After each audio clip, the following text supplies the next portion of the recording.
In sports, the National Hockey League features Tonight, let the good times roll. Tonight, Fox is under ape control, beginning with the Planet of the Apes special, followed by amusing humans, grounded for life, Titus, and Family Guy. Do not attempt to escape. All night I will be here, watching.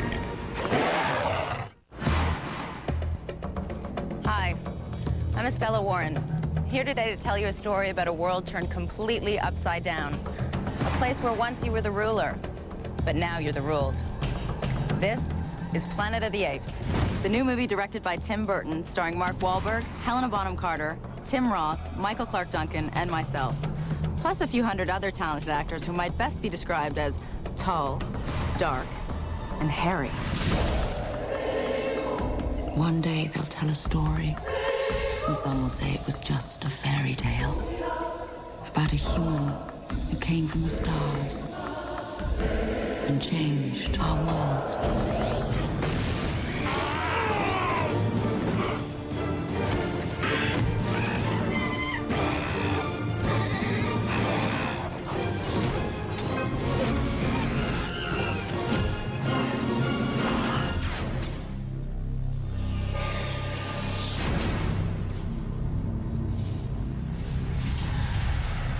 Before filming started, I rented the original Planet of the Apes to find out what this world was all about. But when I arrived on set, I quickly realized we're talking Tim Burton here, which means this Planet of the Apes is no remake. It's reimagined. It's not a remake.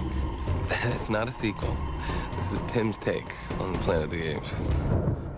When I was first approached by this, I thought, oh, they're going to do a remake of Planet of the Apes, which I thought was not a good idea because it was such a surprising good movie to begin with. But then I started thinking about the material, which I, like a lot of people, was very affected by first time around.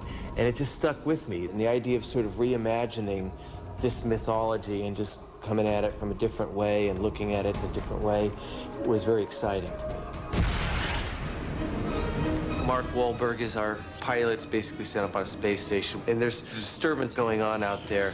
Oh, Ron, I got a visual. Delta Pod report.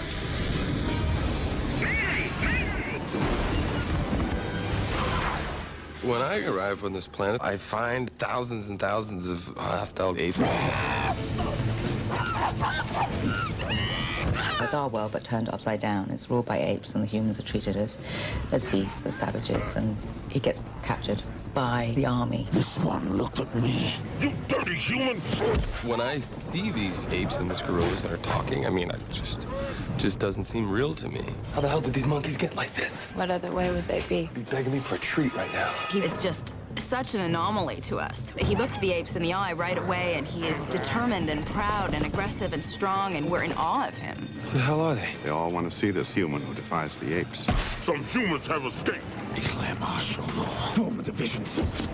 I don't try to change their world. I just want to get out of it. So in order for me to survive, I have to kind of fight their fight. Cut!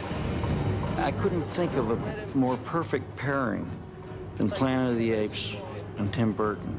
It just spells magic. Take the essence of the material and just revisit this amazing Planet of the Apes. Bow your heads! To be honest, I didn't know much about Planet of the Apes before they asked me to be in it. I mean, the original came out in 1968. But when they told me Tim Burton was directing, that's all I needed to hear. Beetlejuice, Batman, Edward Scissorhands, Sleepy Hollow. Those were the movies I grew up with. I grew up watching movies. You know, there was a theater that showed like triple features in our neighborhood. They'd have like a Japanese science fiction like War of the Gargantuas, and then they'd have like Dr. Jekyll and Sister Hyde, and then there'd be like a Blackula movie. So they'd have these weird combinations of films. There was always an amazing triple feature, and you know, always loved, especially fantasy horror movies, but that definitely was a part of, you know, fabric of your life. He's made you laugh. Get me transvestite. I need transvestite. Made you cry. Ow! Why are you hiding back there? Brought you thrills. Chills. Can you be scary? What do you think of this? And spills. He's even made you wonder what people wear down under. I like to dress in women's clothing. I even parachute wearing a brassiere and panties. He's a dreamer, a visionary, and just a little bit out of his mind. And what did Santa bring you, honey? Blasting better heads unboiled! He's legendary director and producer, Tim Burton. Boy, do you know how to pick 'em. From the very beginning, he's wowed us with his sense of adventure. He's scared us silly. Brought legends to life. I'm Batman. And astounded us by breathing life into legends. It was a horseman, headless. His films are touching, gripping. This story's gonna grab people. Worst film you ever saw. Well, my next one will be better. And truly out of this world. Don't run. We are your friends. Stay tuned, as his best is yet to come.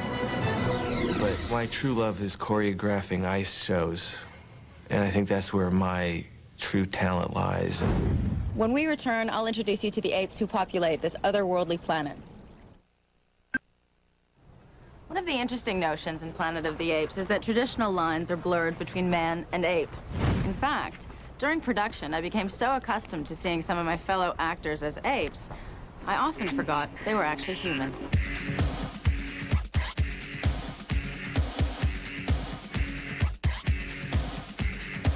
When I sat down to read, we did the read-through, and I just found out I got the part.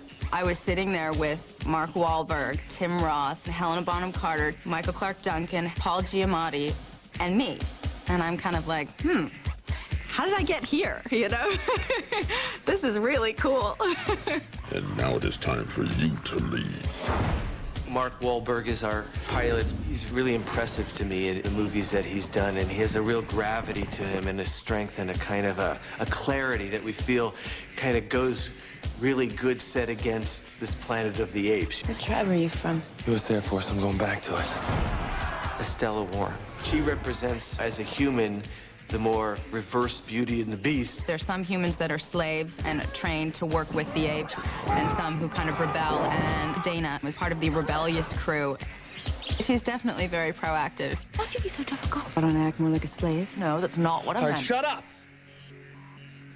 It goes for all species. With the apes, we wanted to get people that were really good actors that we feel could come through the makeup. Fade is the general of the army. He's the head of the military, and he finds the humans disgusting. I'm tired of this human. He'd be up for liquidation. He's a bit of a Nazi. Tim Roth's character represents sort of a certain point of view of the ape culture. He's definitely the villain of the piece. Kill them all. Ari, who is an upper-class chimp of liberal persuasion and basically a human rights activist. It's disgusting the way we treat humans. Attar. He's the general of the ape army. And Attar is second in command to Tim Roth's character, Fade. And my job is to make sure that the ape army is run correctly.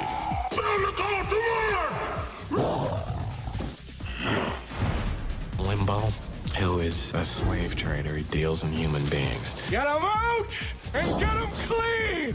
I'm sort of an opportunist and anything to sort of make money and get by, and I'm a little bit of a con man, but I'm not a bad guy. I don't think. Take it easy, little fella. I wouldn't hurt my own property. When I saw the cast, I'm like, oh man, he's in it, so-and-so's doing this. And it was like being a part of this great ensemble that not too many times you have part to be of. Clearly, Tim Burton branded his own unique vision on Planet of the Apes. But the original created quite a buzz on its own, launching sequels, TV series, toys, and even lunchboxes. The original was such a pop culture phenomenon that it left few corners of this planet untouched.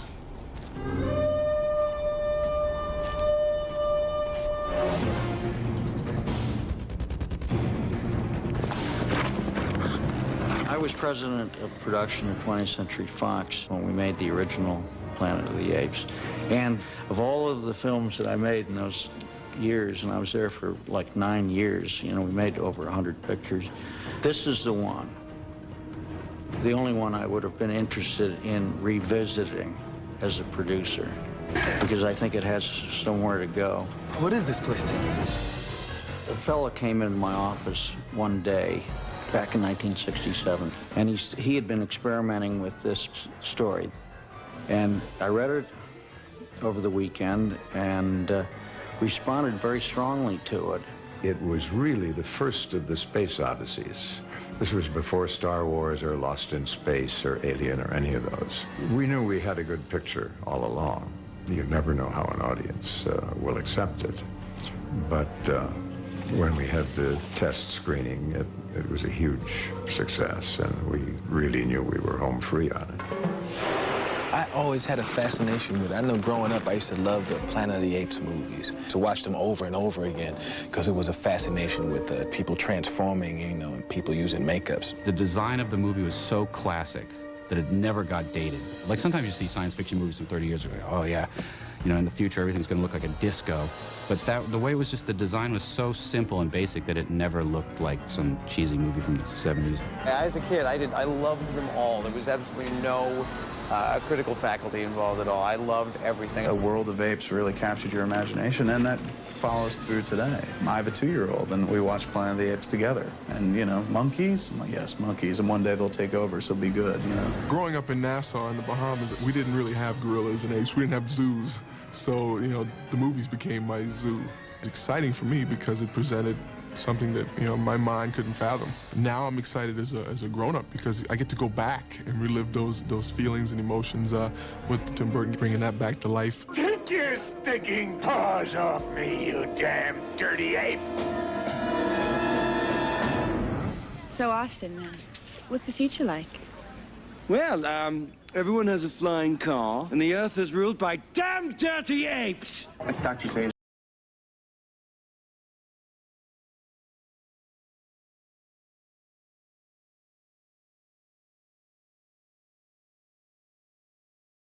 Dr. Zayas. Every good big Hollywood summer blockbuster needs its song. So we went and wrote a song. You and I live on the planet. Planet on the Apes. It's sort of about the first film, the original film, but you know, I'm sure it's so perfect for the movie. Friends with Tim, so I'm sure he's gonna put it on. I'm on the planet. Planet on the Apes. I escaped and went down by the sea. I saw a half-buried Statue of Liberty. That's when it suddenly occurred to me. Wait a minute. Statue of Liberty. That was our planet! You maniacs! You blew it up! Damn you! Damn you all to hell! You gotta stop this destruction! You and I will all live on the planet that's the planet of the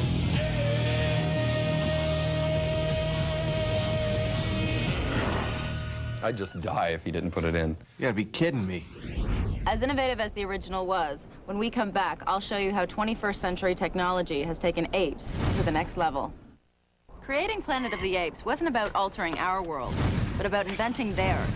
In Tim Burton's hands, what this means is turning lights and camera into action.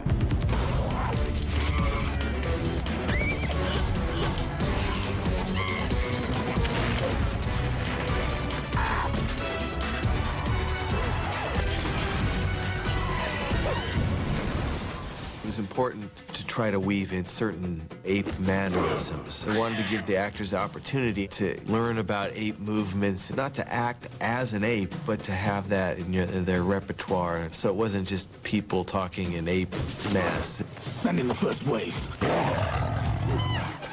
I was introduced to Charlie Cruffwell, who's the head stunt coordinator, who said, oh, and soon you'll be starting Ape School. And I said, Ape School? We put together Ape School. The purpose of it was to teach movement. Depending on whether they're chimp, gorillas, or orangutan, they all carry themselves differently, and each actor had to be taken through the learning process. We worked with stuntmen, who are guys who kind of specialize in ape movement. We had to do a lot of stuff of learning a kind of basic walk and learning how to use your hands like an ape. And ape behaviors. I was sent off for about 4 weeks, and it was taken very seriously. I mean, at first, in fact, I failed. I was flunked. Poor Jamati and Carrie was a gorilla, sailed through it, and I was told I had ADD and I had absolutely no concentration, which I thought was very chimp-like, you know. But no, not true. Getting her to just focus was the challenge, you know. So she had to come back in and... Her character, Ape, came out. She's come along really far. You'll see in the movie. She's got it now. I can show you the way.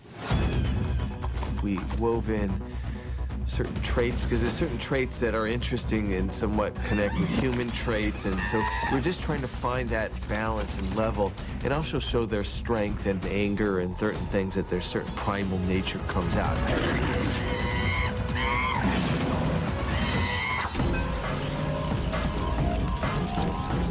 We try to extend the actors' performances deeply into the action element as we can. Mark is a fantastic athlete and a fantastically physically competent guy, so he's done a lot of stuff himself. I just do whatever Tim wants me to do. He's very concerned with safety, and, you know, he would never put anybody in a dangerous situation. So whatever he wants me to do, I don't have a problem doing. The Olympics, 2004. But if it's between Michael Clark and myself, I try to, you know, suggest that maybe Tim use the double. Just because the guy is really big and really strong.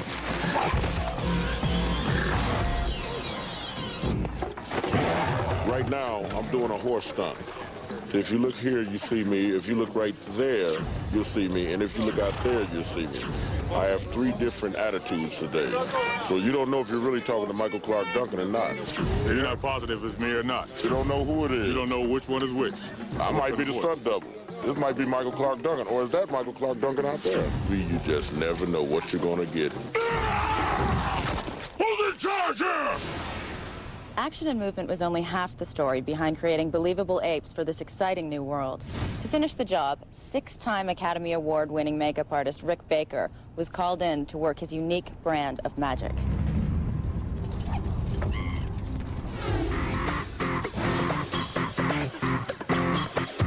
The first film, it was a milestone makeup movie. I thought we need to do it as a makeup movie. How do we do it? We're going to have much more expressive apes. The actors are going to be able to act through these makeups in a way that they couldn't in the first film. All my emotions can be done in this mask. It contours every part of my face.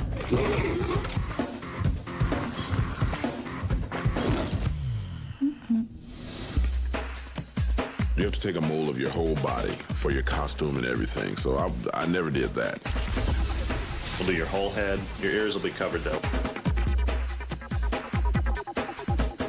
The weirdest part is when they do your face, because everything is covered but your nostrils, and they say, you're going to be under this for 5 minutes.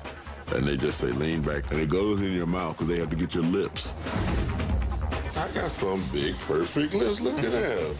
What woman in Hollywood could resist these? And then it starts to harden, and then it starts to get hot.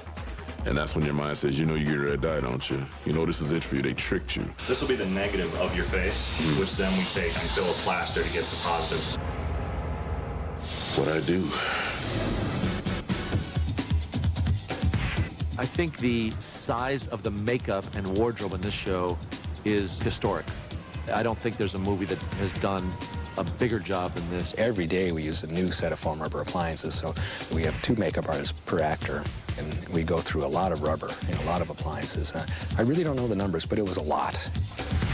They usually pick me up some mornings at like 5:15 in the morning, and I'm not too far, so we get here about 5:30. I sit in the makeup trailer, I always bring a movie, pop in the VCR, lean back. They do their thing.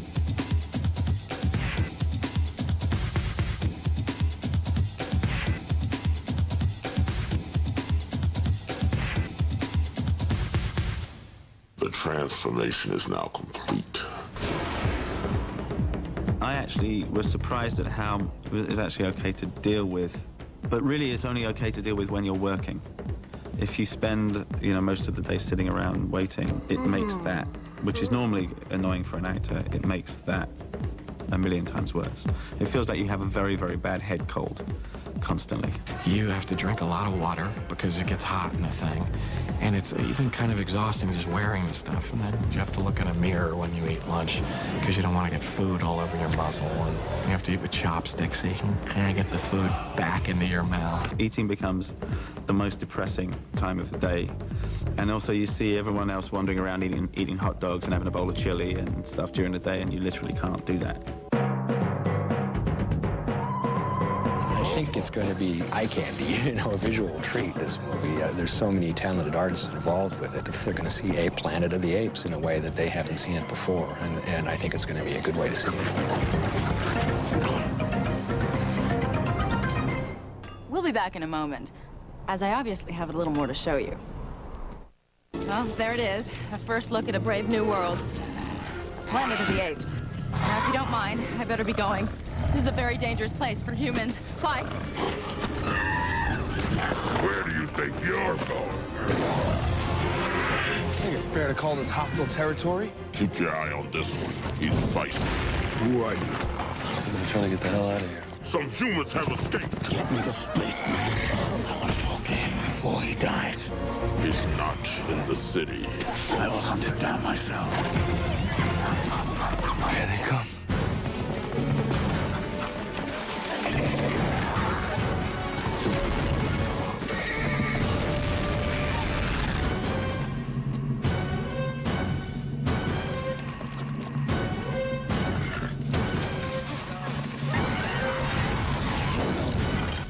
Only one word can describe what happens when thousands of sex-starved, freedom-deprived, hormone-driven teenagers come together without parental supervision for the first time in their lives.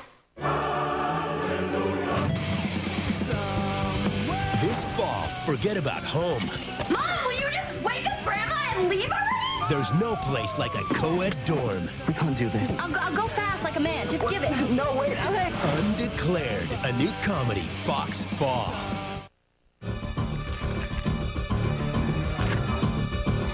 The white-haired Titus is coming in dirty.